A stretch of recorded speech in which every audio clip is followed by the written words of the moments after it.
My mom said my presence would ruin the trip, so I canceled everything they planned with my money and watched it all fall apart from afar.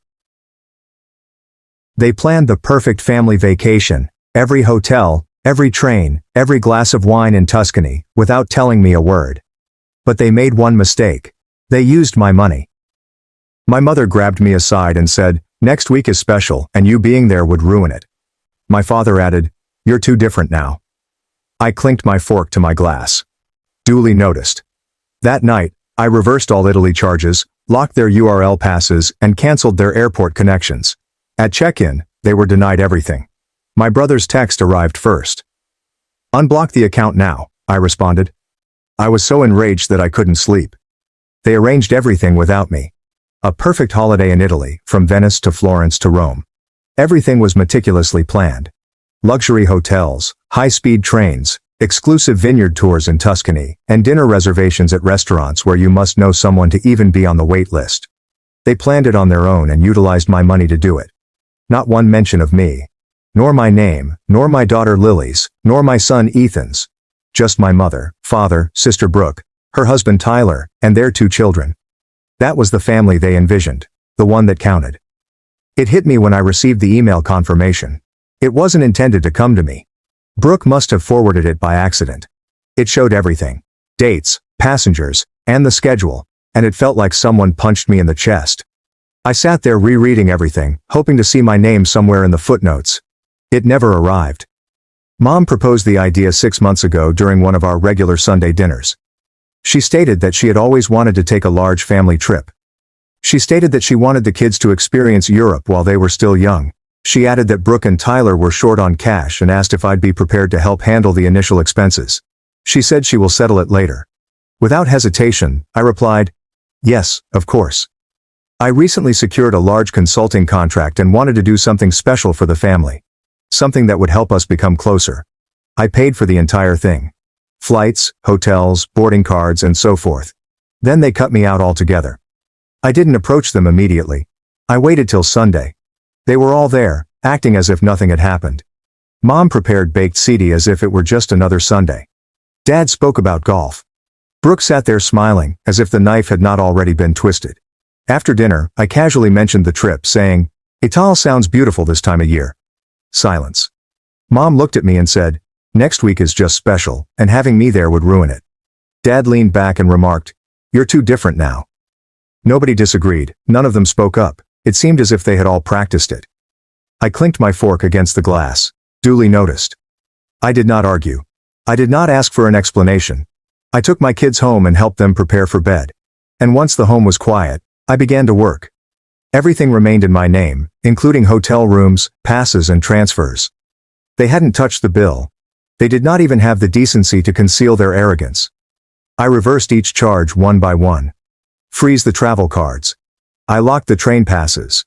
We canceled the transfers. The hotel reservations are no longer Lily-illable. I sat back and watched everything burn. Tyler sent his first text message at 7:42 a.m. the next day. "I've unblocked the account now." I said, "Sorry, I'm too different now." Then followed the calls from Mom, and emails from Dad. Brooke texted me a screenshot of her crying daughter and claimed I was being unkind, but I did not respond. They intended to focus this trip on their family. Okay, let them find it out on their own expense. They were still unaware that this was only the beginning. They strutted into JFK like they owned it. First-class tickets with matching baggage sets. Tyler even wore loafers without socks. He seemed to believe that this automatically made him European. Brooke's Instagram story, captioned, "Chia Bella," featured a boomerang of champagne glasses clinking. I wasn't even upset at that point. I was simply waiting. They had no idea anything was gone. I had not just reversed the costs and canceled the appointments. I had contacted each motel and described the scenario. Canceled the Rome airport car service and the Chianti Vineyard excursion. I reported the URL passes as stolen. Changed the login information for the travel portal. Left no sign that the journey was ever theirs. I knew exactly when it began to fall apart. Their flight was scheduled to board at 6:40 p.m. At 6:12 I received a text from Tyler. "Why are we denied boarding?" Then, "Brooke, did you cancel the flights?"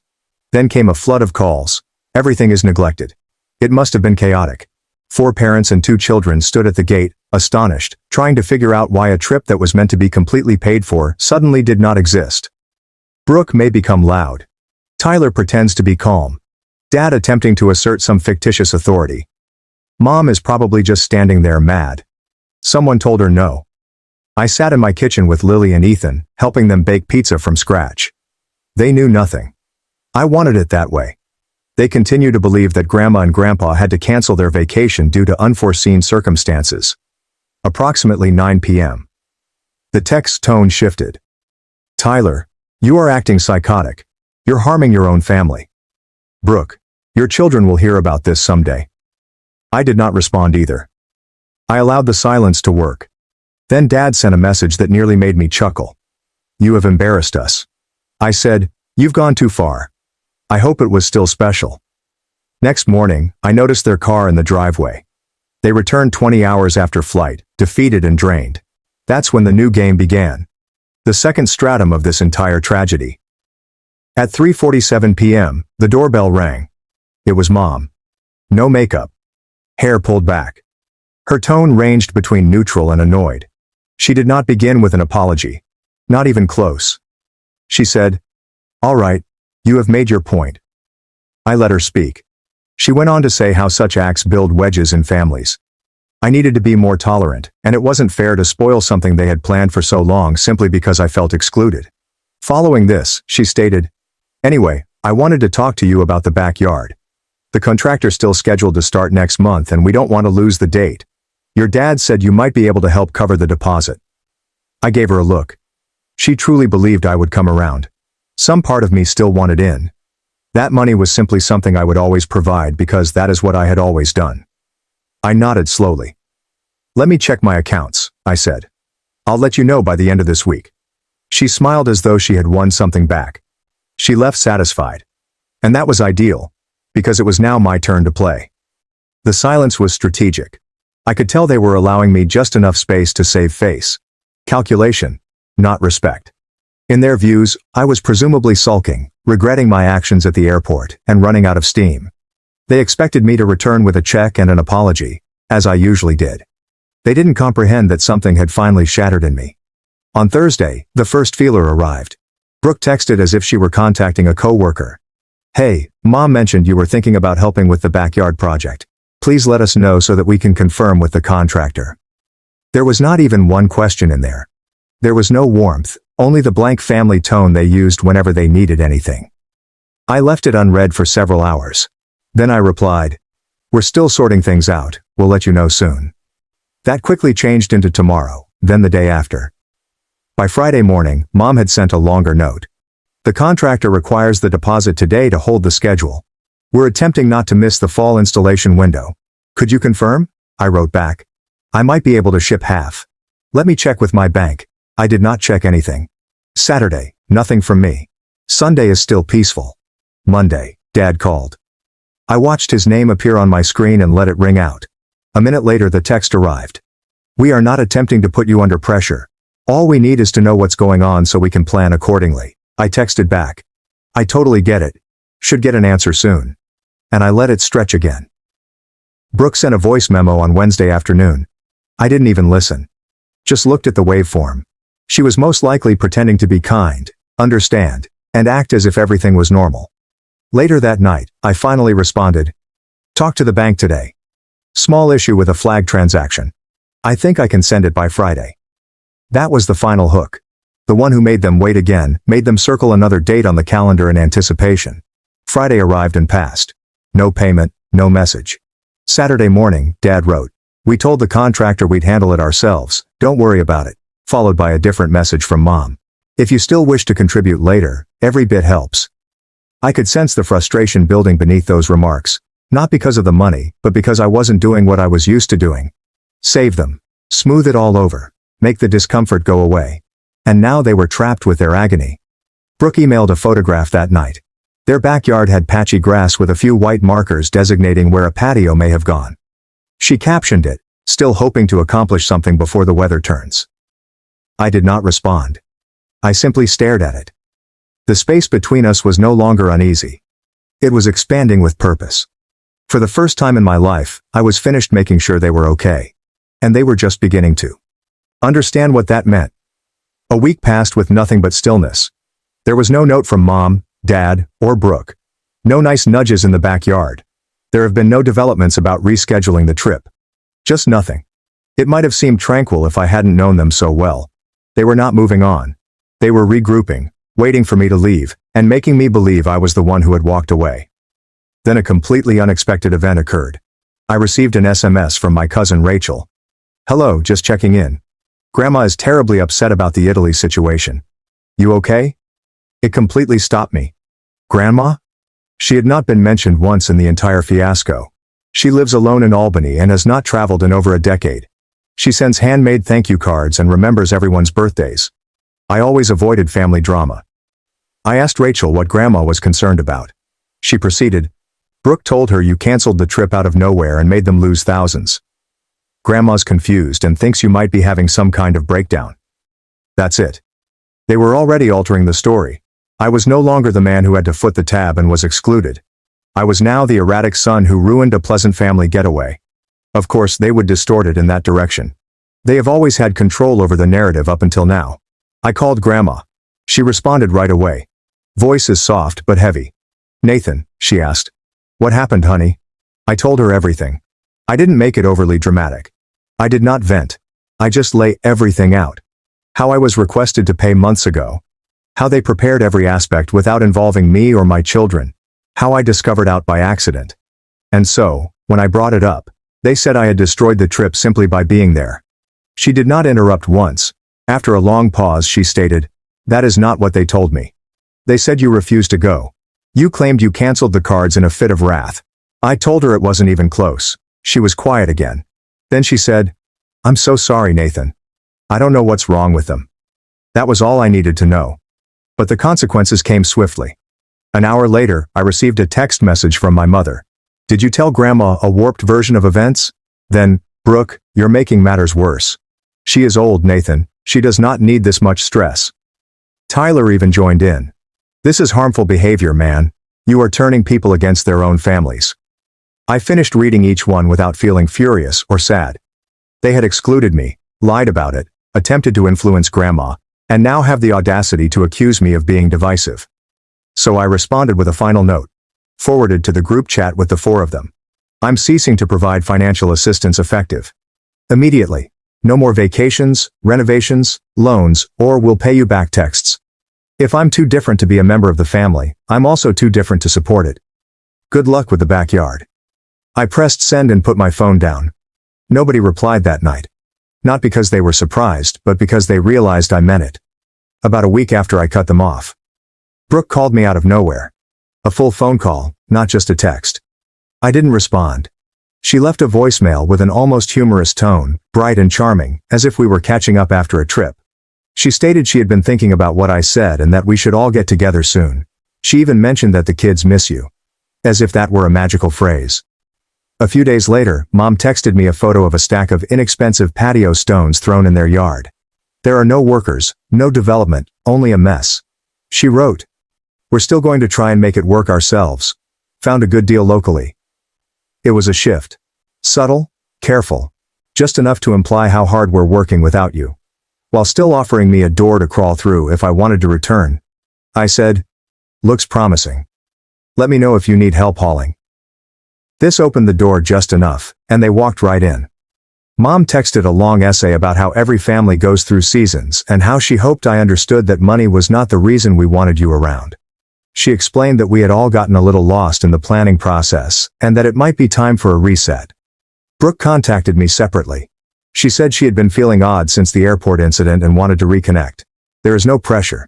She asked if we could get coffee next week just to discuss. No expectations. Even Tyler, who normally sent one-word replies or passive-aggressive emojis, texted, "I think I overreacted." We all did. No hard sentiments. It was an impressive shift, similar to a full-fledged rebranding campaign. Suddenly I wasn't toxic, unpredictable, or too unconventional. I was valuable again, useful. So I decided to give them a taste of their own medicine. I informed Brooke that I would love to meet. I selected a date and time. She responded with a heart emoji and even expressed an interest in purchasing. Then, the morning of, I canceled.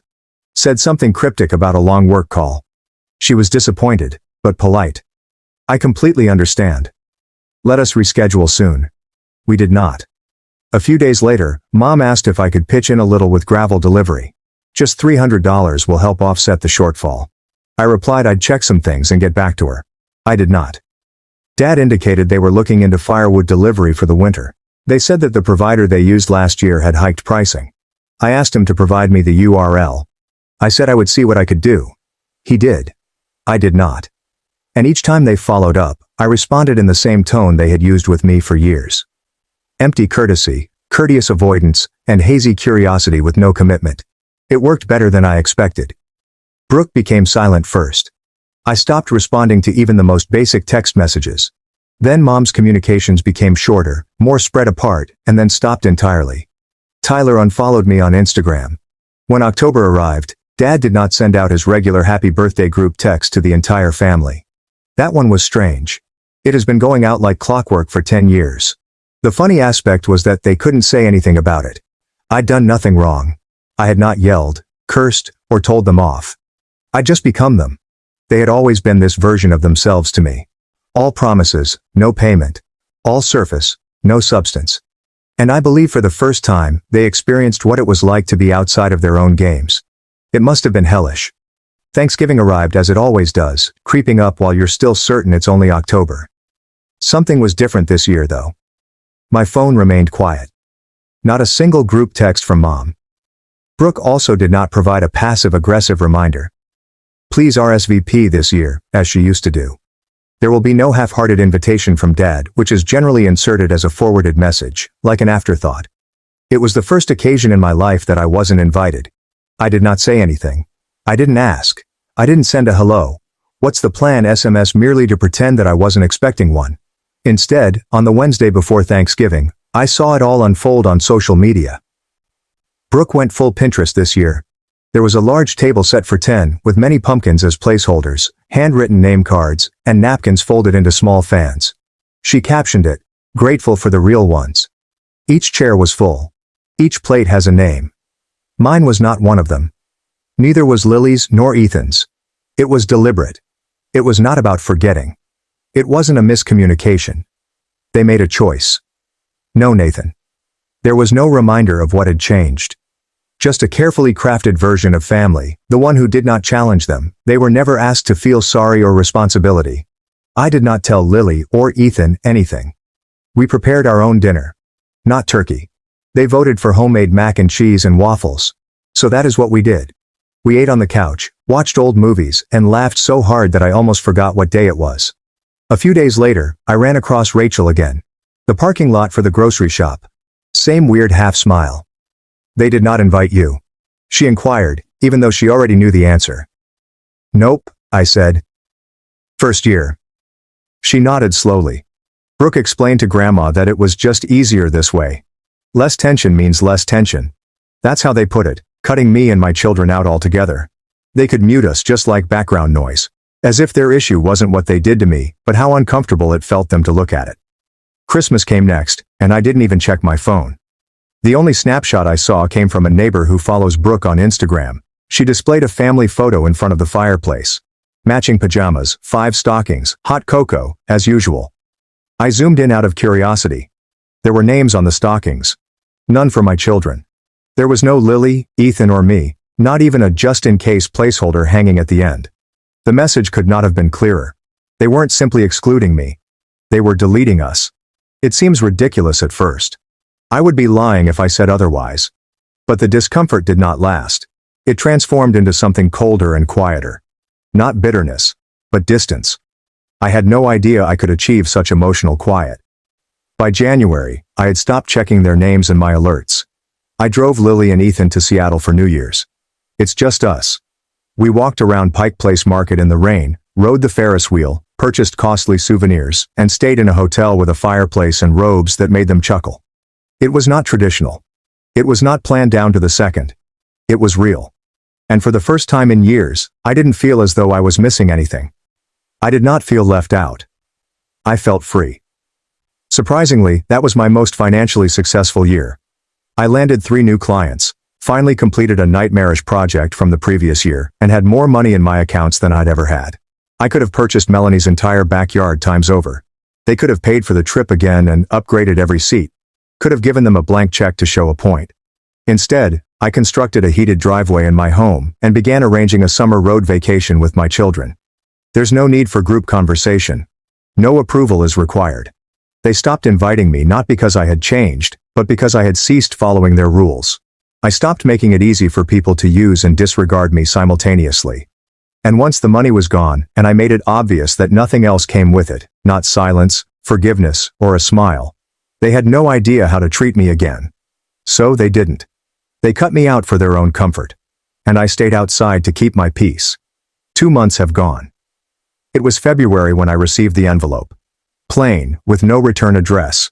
Only my name written in my mother's unsteady handwriting, as if she wasn't sure whether to send it. I stood in the kitchen, staring at it for a while. I could have tossed it, but curiosity won. Inside was a folded note and a check. The letter contained only 2 paragraphs. The first stated that they were reaching out to repair what was left. The second stated that the check was for your half of the Italy vacation, as you did not attend. It went for $3,600. I laughed. Actually laughed. Not because of the quantity, but because they still assumed it was about money. Like they could wrap a ribbon around that week, repay my missing experience, and pretend nothing occurred. As if writing me a check will make up for the way they abandoned me and my children. I did not cash it. I fastened it on the fridge with a magnet and left it there. Tyler sent me a message 3 days later. Only one sentence. We need to talk. I ignored it.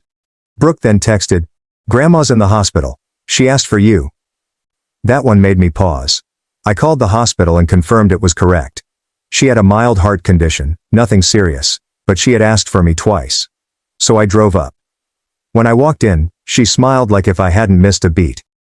Like we hadn't missed 2 holidays and a dozen family gatherings.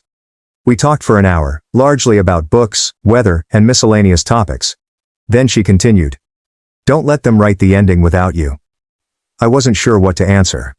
On the way home I stopped at a diner and sat in my car with a coffee, staring at the check once again in my thoughts. That night, Brooke called again. This time, I picked up. She rushed right in, saying they wanted to reset everything. Said it could be time for a real conversation. She did not apologize. Not precisely. However, she stated that the children inquired as to why they had not seen Lily and Ethan in such a long time. She suggested we get everyone together soon. Then comes the unexpected part. She mentioned that her mother and father were discussing selling the house.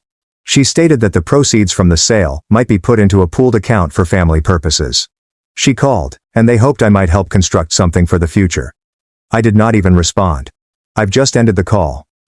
The following morning, I mailed the check back. There's no note, just the check. That was the end. No fighting, no yelling, just silence. Nothing has happened since then. No texts, calls, or phony family brunches. It's as if they sensed I was done playing alone. There is no longer leverage or fallback. The group threads have stopped humming. Birthdays go unmentioned. Rachel told me that the house eventually sold. They purchased a modest property outside the city. Nobody invited me to see it. I don't believe they hate me. I believe I scared them because I was not bitter. I was not dramatic. I did not try to win. I've just departed. And I did not look back.